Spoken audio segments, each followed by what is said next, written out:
quebrar um pouquinho o protocolo, vou vir aqui mais para o meio de vocês e vou convidar vocês a trocarem de lugar. Agora, já.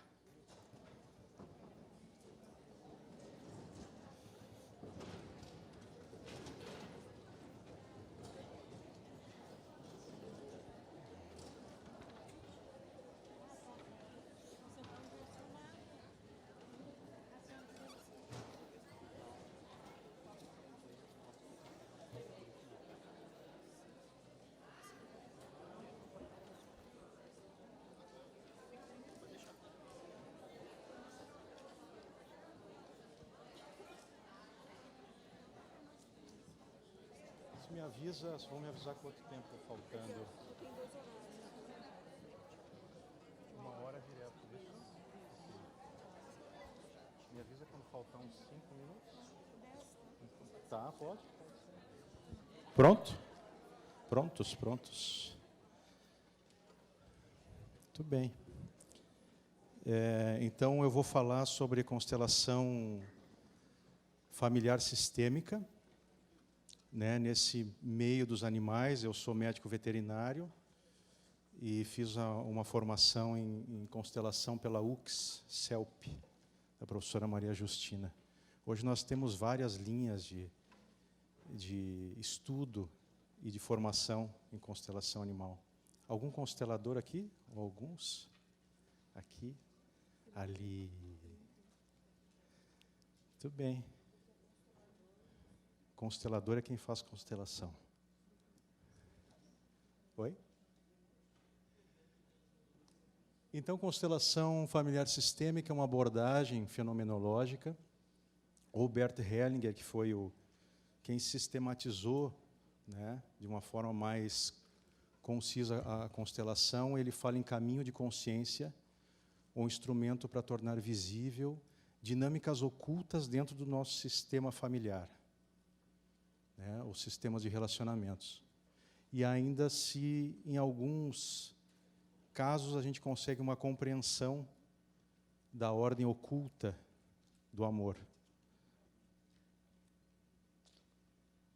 Então, esse é o Sr. Bert Hellinger, falecido agora há 2 meses, mais ou menos, setembro. A gente estava fazendo uma constelação com cavalos aqui em Gravataí no dia do falecimento dele. Então, o Sr. Bert Hellinger, nascido na Alemanha, foi filósofo, teólogo, pedagogo, dentre outras formações, de família católica. Aos 10 anos vai para o monastério. Em 42, passa a ser um prisioneiro na Segunda Guerra Mundial, na Bélgica, foge para a Alemanha, e após isso, através de uma ordem religiosa jesuíta, ele vai até a África. Há pouco a gente estava falando aqui. Então, acho que, como não existem acasos, a palestra de benzimento veio antes. Cadê o pessoal do benzimento que estava aqui? A palestrante? Saiu? Tá. Ah, certo. Então, Bert Hellinger vai à África como missionário, com o objetivo de coordenar estudos, uma escola numa tribo Zulu, e ele ficaria 6 meses e ficou mais de 15 anos. Então ele retorna nos anos 60 à Europa e começa a estudar tudo o que ele pode a respeito do comportamento humano. Religião crente, isso aqui eu coloquei porque está na internet, eu achei bem interessante, porque ele foi católico, mas ele sempre procurou desvincular a constelação familiar de qualquer religião. Ok? Então, a constelação familiar não tem vínculo religioso. Não quer dizer que não haja espiritualidade dentro dela. Algumas influências do Bert Hellinger. O Edmund Husserl foi o pai da fenomenologia, Levi Moreno, do psicodrama, a Virginia Satir, que foi um encontro importante que ele teve nos Estados Unidos, que desenvolveu as culturas familiares precursoras das constelações. e o Rupert Sheldrake, com a teoria da evolução dos campos morfogenéticos. Então, a gente vai falar do Husserl, pela fenomenologia. O que é um processo fenomenológico? Eu gostaria que vocês todos agora prestassem atenção no corpo de vocês, através da respiração. Agora. Como vocês estão se sentindo agora? É igual ou diferente de quando vocês estavam no outro lugar? Quem acha que é diferente, levanta a mão. Ok. Isso é um processo fenomenológico. Então, eu não tenho o entendimento lógico do que aconteceu, mas eu sinto ou percebo, através das informações sensoriais, que algo mudou. Bom, mas o que é isso? Não faço a menor ideia. Talvez para cada um de vocês seja uma coisa. Talvez alguém que não tenha mudado de lugar tenha uma certa resistência na sua vida a fazer mudanças. É possível. Então, a gente pode aí divagar em várias interpretações. Ok? Então, a fenomenologia, que é a essência da constelação familiar, a constelação não é um processo induzido. Então, eu não tenho uma sequência cartesiana de fenômenos ou de processos para chegar a um fim. Nós falamos aqui de várias técnicas, né? Técnicas integrativas. Normalmente existe um diagnóstico, um tratamento, um prognóstico. Aqui não se trata disso. E esse é o Sr. Rupert Sheldrake, que fala dos campos morfogenéticos, que são a memória coletiva a qual recorre cada membro de uma espécie, para a qual cada um deles contribui. Todos nós aqui fazemos parte da espécie humana. Todos acessamos o campo do inconsciente da espécie humana. Veterinários, levantem as mãos, por favor. Todos os veterinários acessam o mesmo campo do inconsciente. Ou seja, eu começo a me comportar e, de uma forma inconsciente, acessar informações deste campo, no momento que eu me coloco como participante deste campo. E, através do acesso a este campo morfogenético, é que o facilitador ou constelador, né, seria quem facilita, porque não é uma condução, então não se conduz uma constelação. Então, através desse campo é que as informações chegam.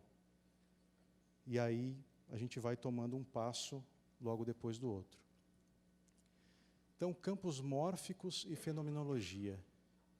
Esse é o desafio para nós técnicos, nós veterinários. Porque, como eu falei, nós temos toda uma metodologia de processos e aqui não existe isso. Então, eu vou pedir para vocês que tem alguém próximo de vocês, se puderem colocar uma das mãos no ombro dessa pessoa, mesmo que ela seja um desconhecido.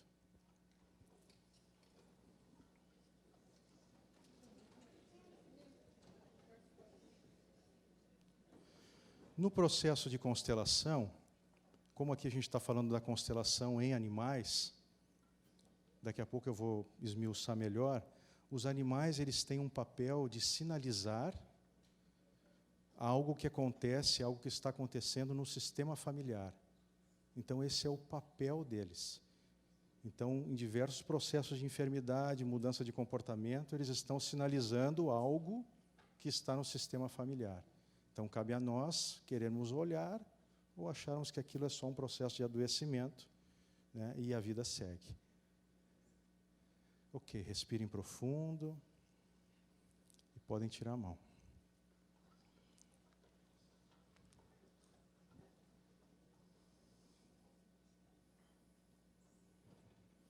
Então, é tempo de nós começarmos a incorporar ou a pesquisar, a olharmos melhor processos que nós não entendemos.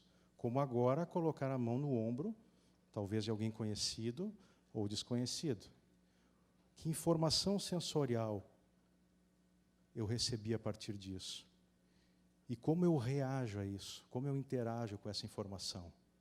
essa informação me traz repulsa, me traz algo agradável, eu aceito isso que vem ou excluo. Então, como nós reagimos àquilo que nós não entendemos ou àquilo que nós esperamos? Talvez, se vocês buscarem pela memória, vocês perceberão que, ao longo da história, boa parte digamos assim, das coisas boas da vida vieram do inesperado, e não daquilo calculado, premeditado, que, na maioria das vezes, não sai como a gente imagina. As ordens do amor são os pilares da constelação, né? Segundo o Bert Hellinger, vínculo, hierarquia e o equilíbrio entre as trocas. Essa é a Brigitte Champetier de Hibs, também uma grande referência nas constelações. E ela fala ainda de um quarto elemento, seria a força de aceitação. Força de aceitação plena de tudo, de toda a nossa história, por mais difícil que ela tenha sido, principalmente daquilo que nos vem através dos nossos pais. Então ela fala, o Bert Hellinger fala em ordens do amor e ela fala em forças. Ou seja, é algo que nos move independente da nossa vontade. Então, falando um pouco do pertencimento, a experiência do Bert Hellinger provavelmente não foi em vão na tribo Zulu ou nas tribos. Eles têm algumas particularidades. Onde é que eu aponto aqui com o laser?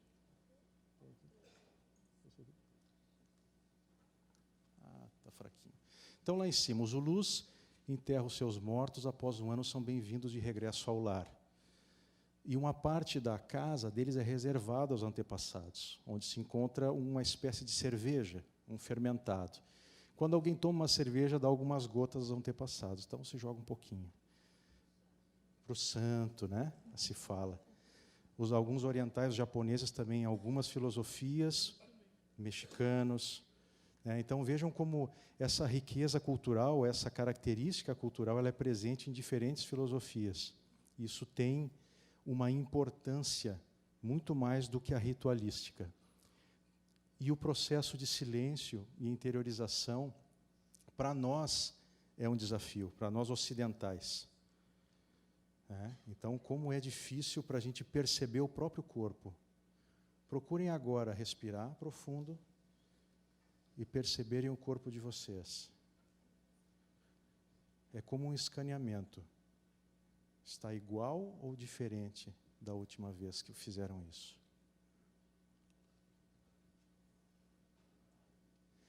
Então, alguns princípios dessas tradições zulus, africanas, a importância dos pais biológicos mesmo sem relação com os filhos.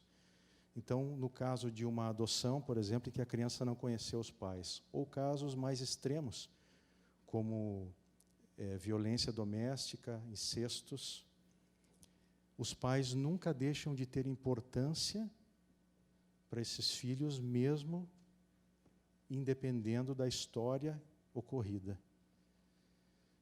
Gerações antepassadas como fonte de energia, conexão com o bem ou doenças, alinhamento da ordem familiar, que seria o respeito às hierarquias. Aqueles que me antecederam, os meus pais, são sempre maiores do que eu.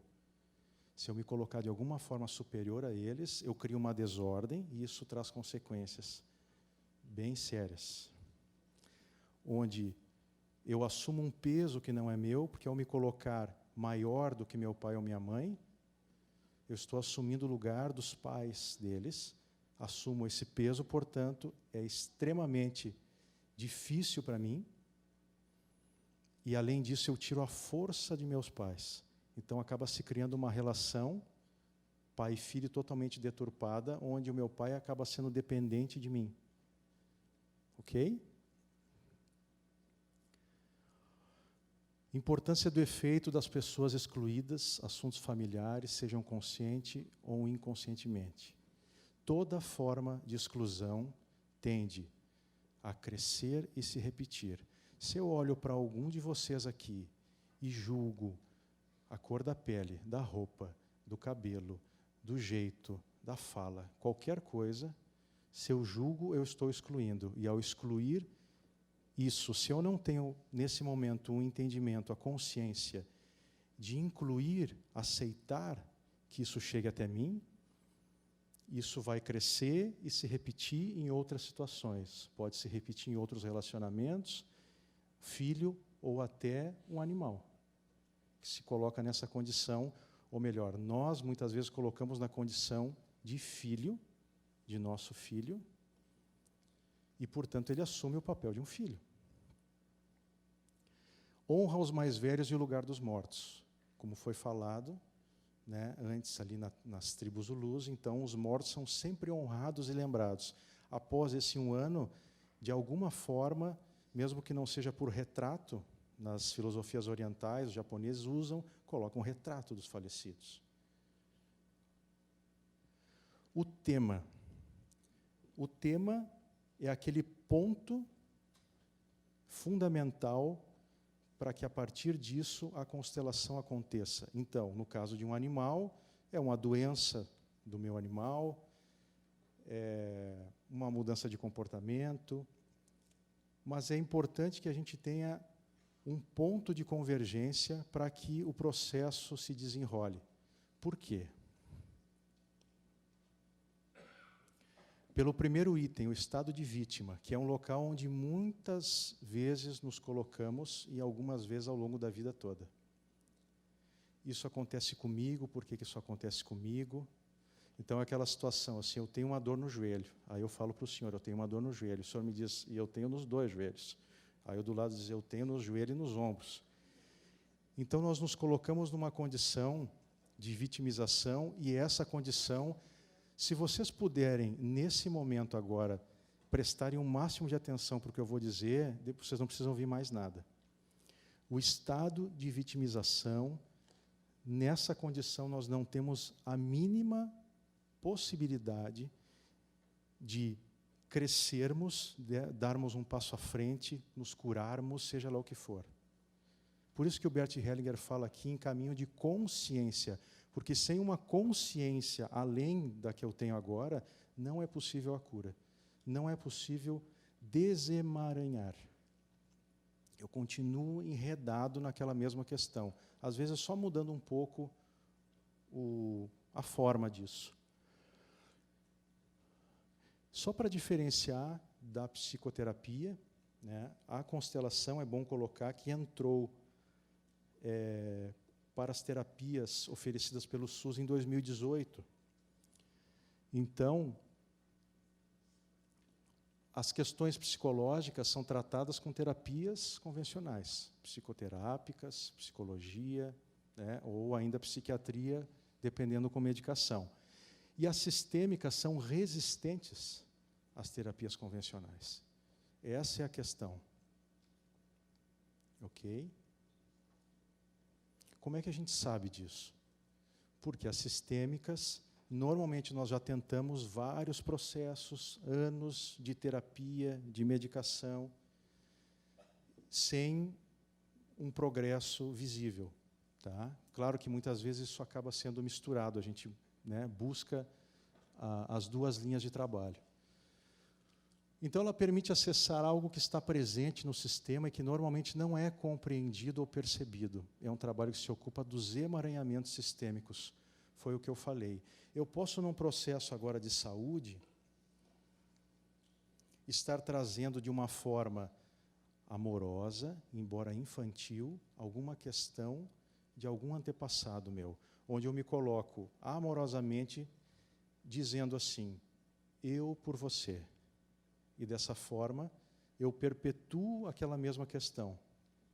É uma forma amorosa, porém que adoece. Então, eu preciso sair desse lugar, ir para um lugar de amor adulto, onde eu consigo reconhecer esse processo e aí sim soltar o que não me cabe. Então, dentro da medicina veterinária, ou né, falando dos animais, eles assumem o papel do amor infantil. Então, eles dizem, eu por você, deixa que eu carrego. Dentro da psicossomática, que é outro tema, é muito comum a gente relacionar as questões físicas a questões psicológicas, psicológicas e que os animais trazem. Então, problemas de insegurança, medo, região lombar. Os gatos com insuficiência renal é muito comum. E se a gente vai numa anamnese perguntando na família como é que são as coisas, alguém muito próximo ao gato provavelmente tem essa questão. Então, respondendo ao que foi falado antes na palestra do benzimento, os animais são integrantes do sistema familiar. Então, eles assumem, sim, esse papel. Constelação, então, a cura ocorre quando nossas relações íntimas são colocadas em ordem. Bert Hellinger fala que a ordem precede o amor. Se não há ordem, se nós não sabemos qual o nosso lugar, nós podemos continuar emaranhados. Você pode clicar em cima do slide? Esse é o vídeo de uma constelação com cavalos. Ou abrir direto no... Tá.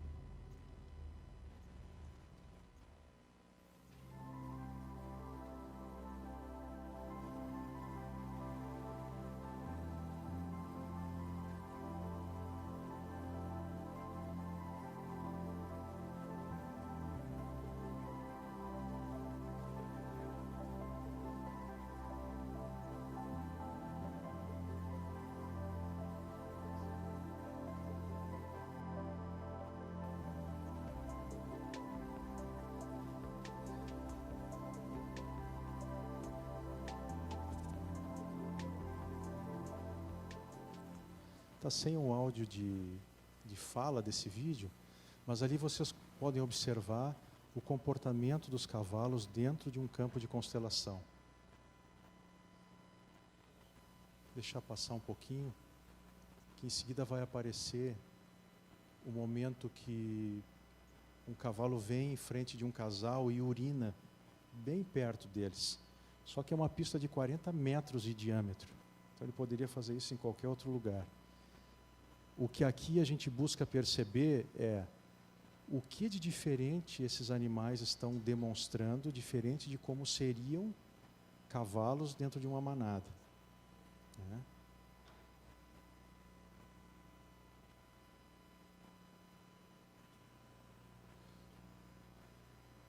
Ali, aquele casal lá na ponta.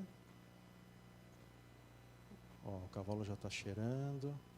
Ali ele se posiciona e vai urinar.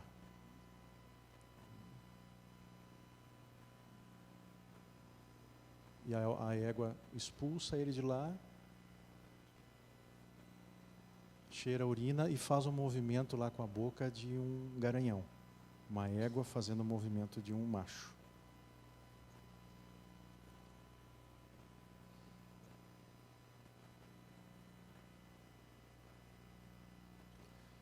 A gente não vai colocar o vídeo todo em função do áudio.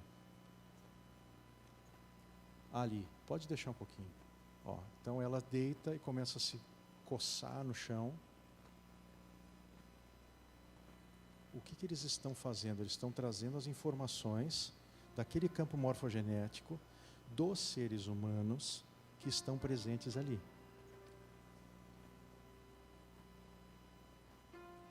Ó, aquela égua se coloca, olha lá, ó, empurrando aquelas duas moças.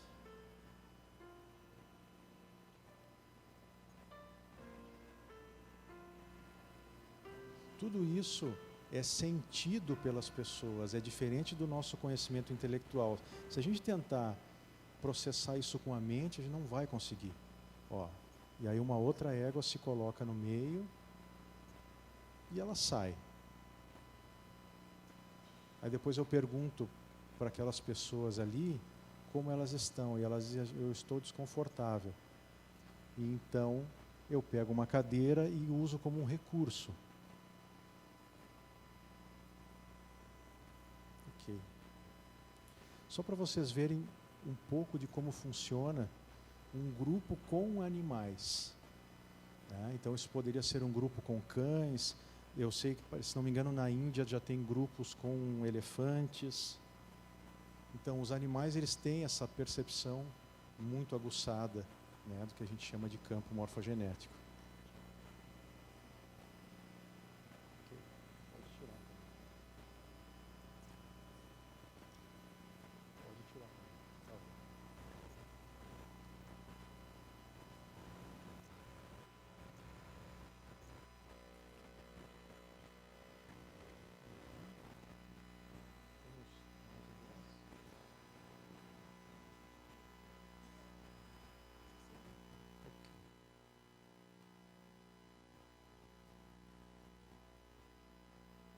Pode abrir para mim a PowerPoint?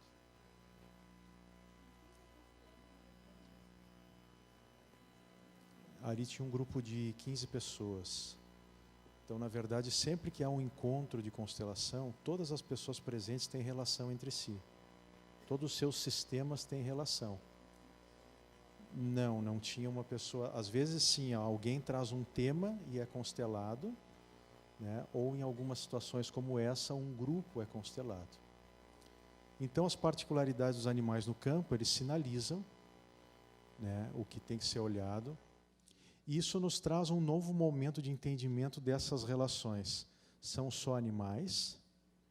Ou nós somos realmente dependentes deles para nos mantermos vivos aqui no planeta?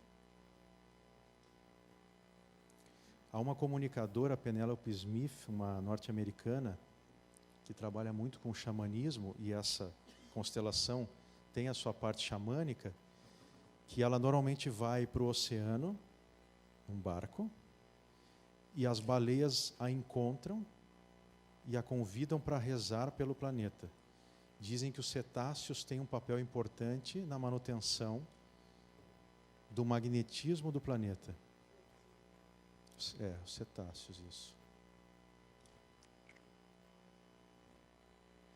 Esse livro é muito legal e eu recomendo, do Eckhart Tolle, que é um livro muito leve, porque ele traz pouco texto, e é exatamente isso que a gente está falando, que vários pensadores estão falando a mesma coisa de formas diferentes. O estar no agora, o perceber o corpo, mindfulness. Há vários cursos, né, dessa parte da meditação que foi retirada da filosofia e é prestar atenção no agora. E como a gente encontra dentro dos processos de constelação pessoas com dificuldade de estarem consigo mesmas. Então eu gostaria que agora vocês levantassem e encontrassem uma pessoa que vocês não conhecem ainda.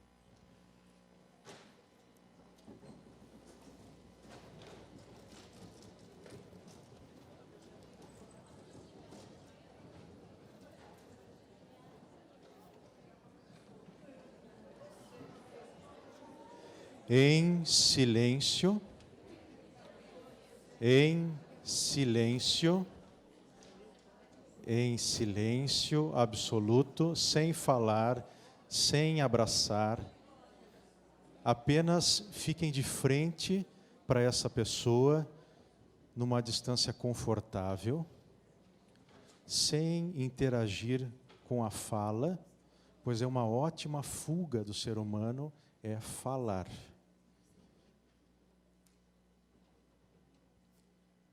Apenas olhem para essa pessoa à frente de vocês e percebam como é olhar para essa pessoa, que informação vocês registram no corpo de vocês ao olharem para essa pessoa.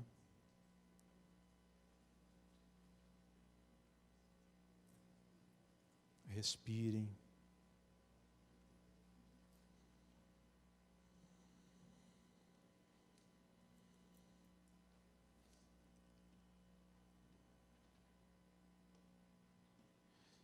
Eu consigo olhar para essa pessoa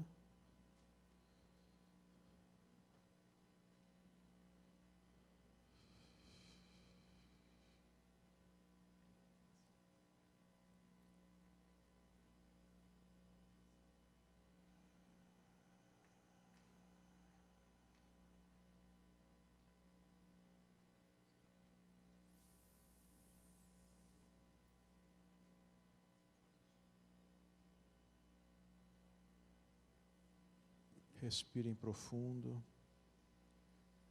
Podem se sentar em silêncio.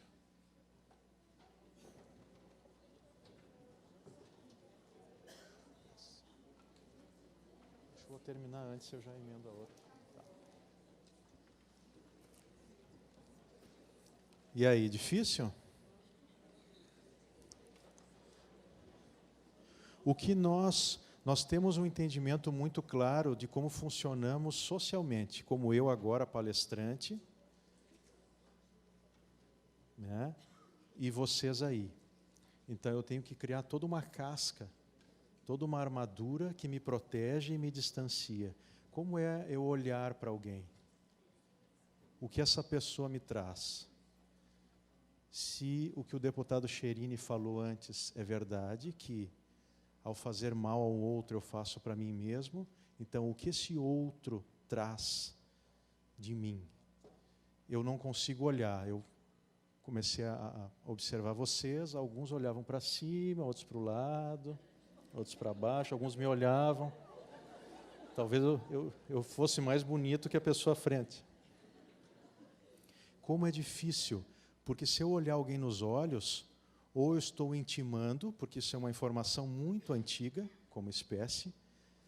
Então, nós somos predadores na natureza. Os animais, normalmente, né, os não carnívoros, são presas.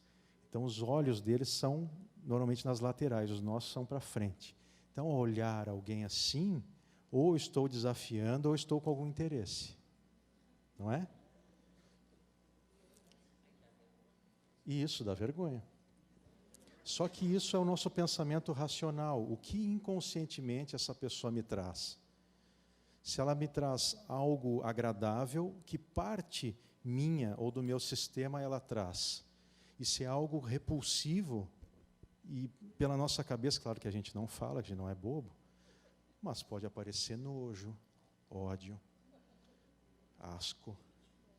Tudo isso é possível. E no campo das constelações, ninguém está lá para contar historinha. Se está ali para que algo emerja, algo verdadeiro, de dentro de nós, do inconsciente, para a resolução de algum processo. Então a gente quer resultado. Ok? Então procurem, dentro de vocês, darem espaço para isso que o outro trouxe. Porque isso não é do outro, isso é de vocês.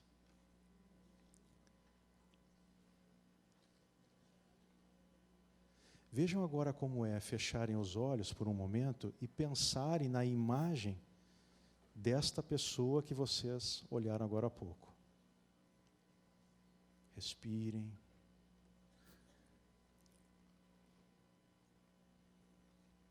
E vejam como é dizer internamente, sem falarem: eu vejo você.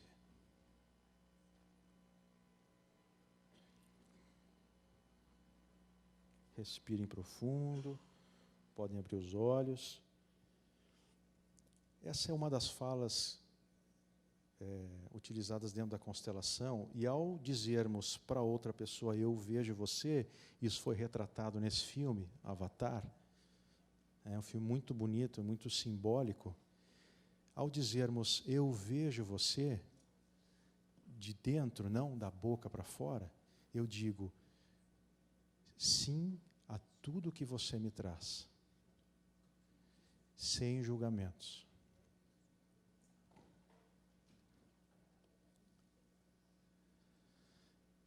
Nós temos grupos de constelação com cavalos em Gravataí, quase que semanalmente.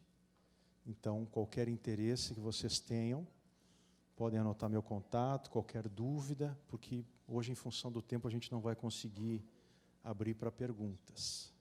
Ok? Então, eu já vou emendar na segunda palestra, se vocês me aguentarem.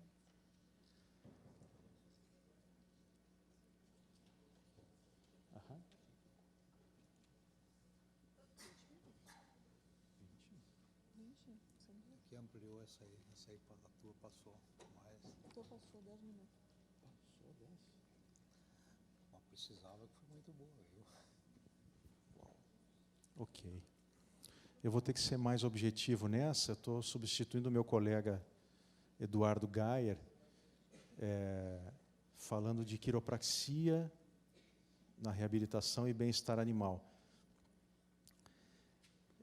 Como acho que metade da plateia não é da área técnica, não são veterinários, então algumas partes, se vocês permitirem, eu vou passar, tá? Porque é um conhecimento mais técnico, acho que não é o objetivo. Então, a quiropraxia vem uma divisão da palavra, a origem do grego, quer, mão, e praktik, prática. Então, seria uma prática com as mãos, né? E a Organização Mundial da Saúde reconhece como profissão. Aqui no Brasil não é reconhecida como profissão, nem a humana, nem a veterinária, né? Mas são já áreas de atuação em que se dedica ao diagnóstico, tratamento e prevenção, principalmente, de disfunções mecânicas do corpo. Então, este à esquerda foi o criador, o David Palmer, que viveu nos Estados Unidos, e à direita o filho dele, o B.J. Palmer, que deu continuidade, então, aos estudos. Aqui é o B.J., aqui é o filho.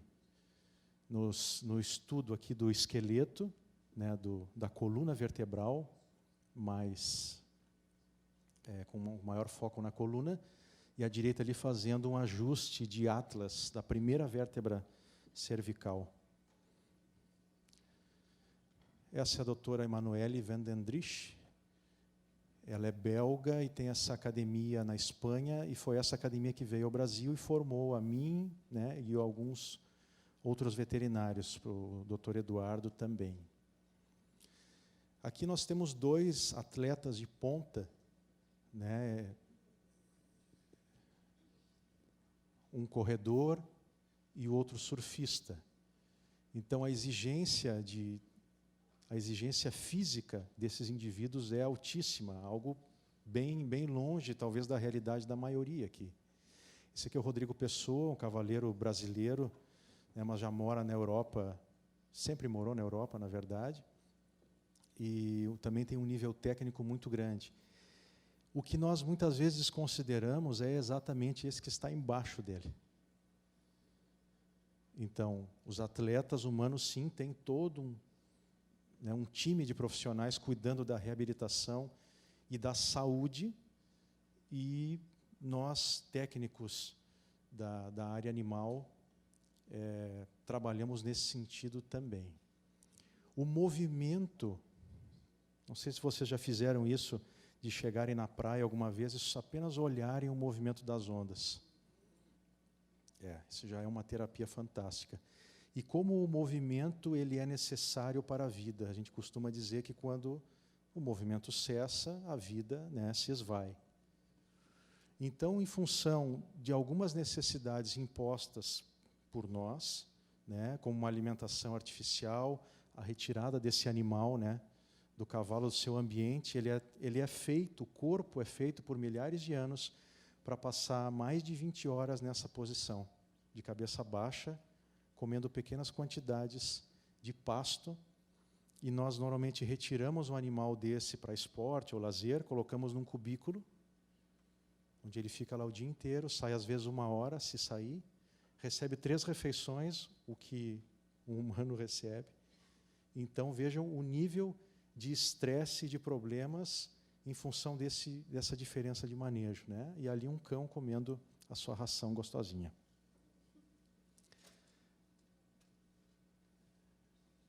É só uma imagem para a gente refletir um pouco. As imagens valem mais do que as palavras. Então, que tipo, no caso de um cavalo de esporte ou de passeio, que tipo de sela? Será que essa sela é adequada? Será que o meu sapato é para o tamanho do meu pé? Então, normalmente, o que a gente tem? É uma sela para vários cavalos. A gente não tem esse cuidado, né? Só que se eu colocar cavalos irmãos, eles têm tamanhos e proporções de coluna diferentes. Então, que tipo de cuidado eu tenho, né, com esse animal, pensando na sua mobilidade? Então, o diagnóstico aqui, claro, o diagnóstico se fala do diagnóstico clínico, nos Estados Unidos é comum os clínicos serem quiropraxistas. Então, o treinamento de palpação ele é muito aprofundado. E, claro, junto disso, né, os exames de imagem complementares. Terapêutica alternativa. Eu costumo dizer que, para mim, a última alternativa é a cirurgia. Não sei para vocês. Então, até que ponto isso não tem que ser integrado no começo do processo? E, graças a Deus, hoje já, né, vejo vários colegas aqui que trabalham na clínica com acupuntura, quiropraxia, com uma série de terapias importantes antes da gente chegar na necessidade. E sim, existe o seu momento de um processo de intervenção maior, com uma cirurgia. Então, exame quiroprático, eu vou pular isso aqui, porque é uma parte mais técnica. A quiropraxia, a coluna vertebral. A nossa coluna é por onde passam todos os nervos, ou toda a inervação, partindo do cérebro, através da medula espinhal. Então, talvez não dê para ver o laser aqui, mas aqui é um ramo de um nervo espinhal que passa por um espaço da coluna vertebral e vai inervar, ou seja, ele vai dar estímulos e receber estímulos em todo o corpo, tudo. Desde a parte mais interna, vísceras, órgãos, até a pele.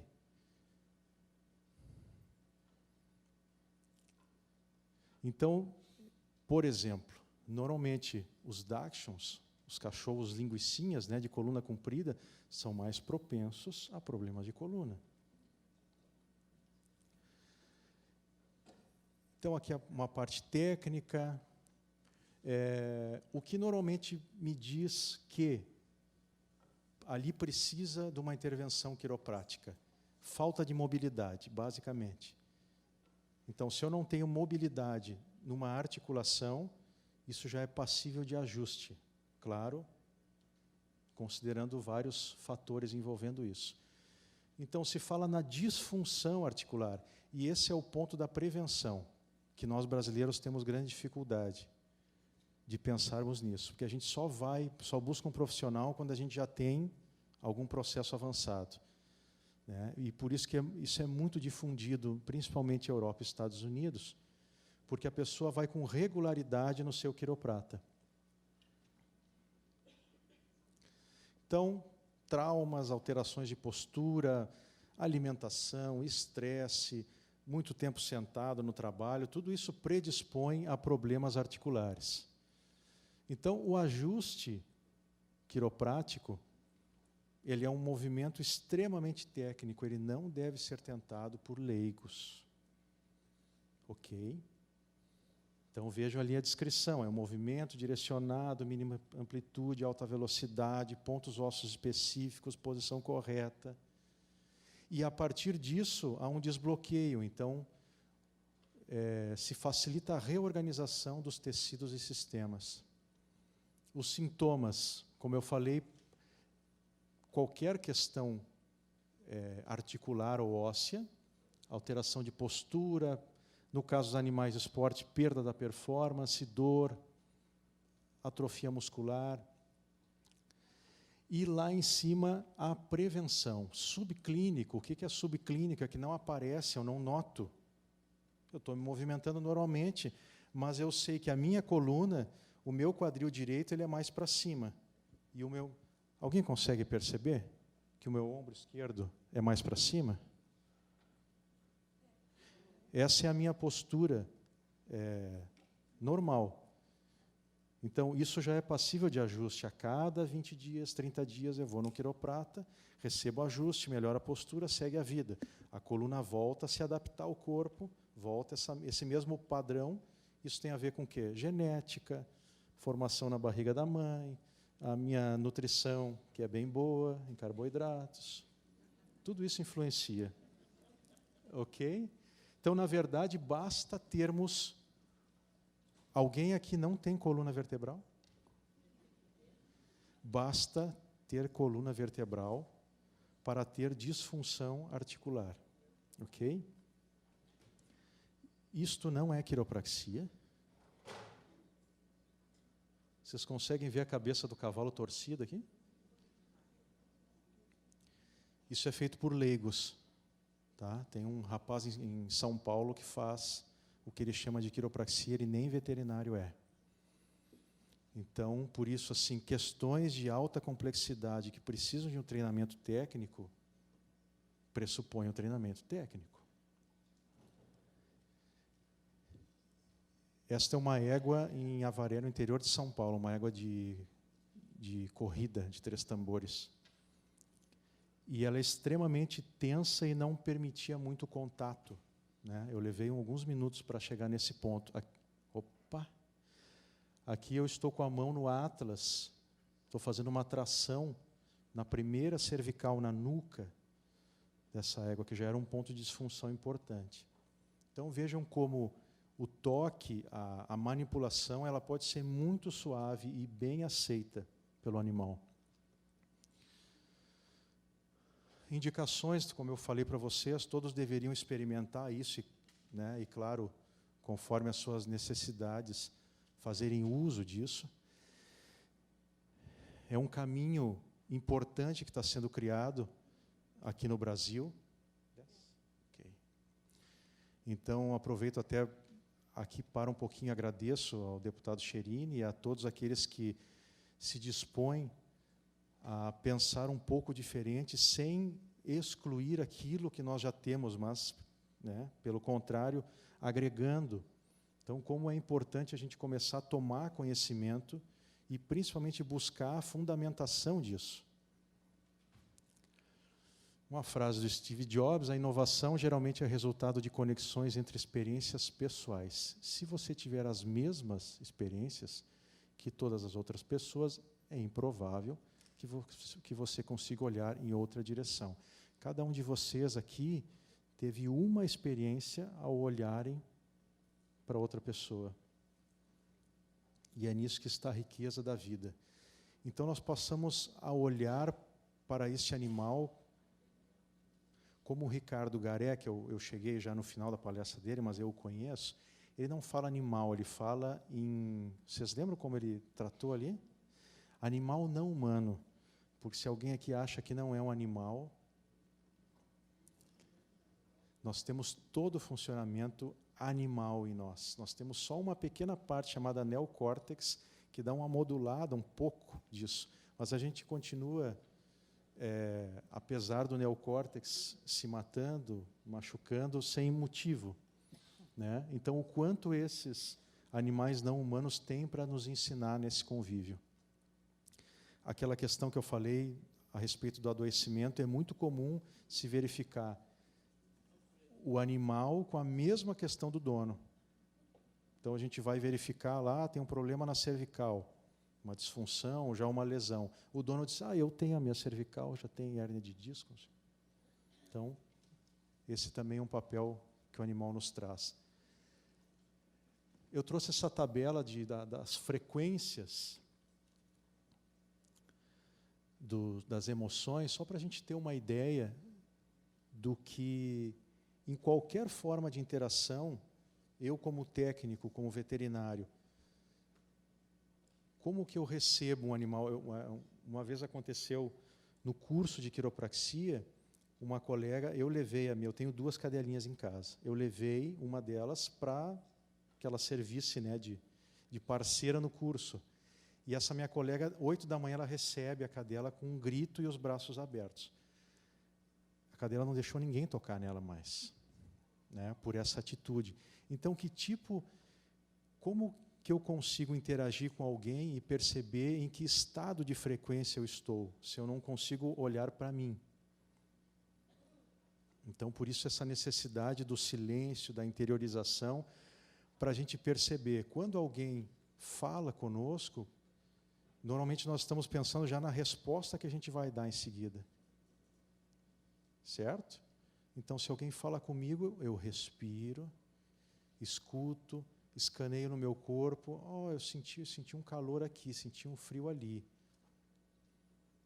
Mas o que isso significa? Não importa. Eu respiro e me mantenho presente. Então, só em níveis elevados, né, como amor, alegria, níveis altos de frequência, eu consigo uma resposta daquele indivíduo que sente tudo isso. Pois o animal, ele não fala, mas ele sente tudo isso. Esta é a Amy Cuddy, uma pesquisadora de Harvard, que publicou uma pesquisa a respeito da postura. Então, já se sabe, né, que conforme o estado emocional da pessoa, ela apresenta uma postura, ou o seu animal, e essa postura influencia a fisiologia, ou vice-versa. Então, gostaria que vocês levantassem, que vocês já estão dormindo aí, que eu estou vendo. Levanta. Hoje nós vamos treinar para a igreja. Senta, levanta, daqui a pouco fica de joelho. Isso. Tomem espaço, colega do lado, e adotem essa postura dela aqui. Ó. Não precisa ser com tanto estilo. Os homens podem ser com a mão mais fechada, se quiserem. Assim. E respirem. Respirem e procurem sentir o corpo de vocês. Fiquem só com vocês, não olhem para o lado.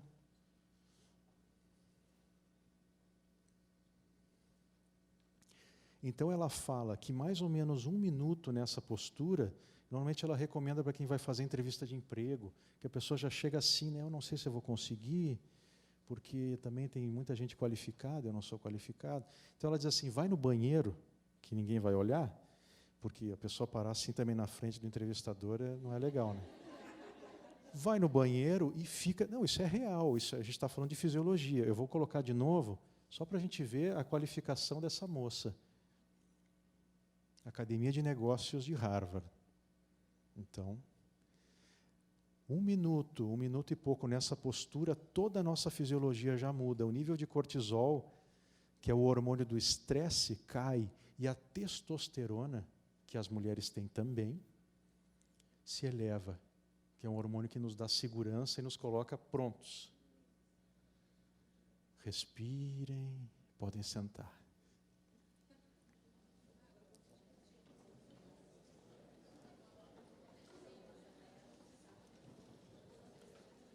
E há, claro, níveis mais sutis, como o do pensamento, como nos diz Victor Hugo, palavras, a questão de dualidade, bem ou mal, como eu falei antes da constelação, será que eu tenho que olhar aquilo que é mal e excluir, ou eu posso integrar isso? E a conexão, como eu falei agora para vocês, a respiração. Há mestres indianos que nos dizem assim, apenas beba água e respire. Apenas. Então, como a respiração consciente é importante para que a gente esteja no presente. Esses são alguns animais que eu atendi.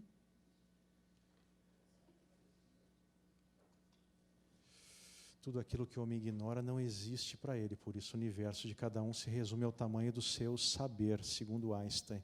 Eu diria ainda do seu sentir. Qualquer questão estou à disposição, através dos meus contatos. Obrigado pela paciência de vocês. Até uma próxima.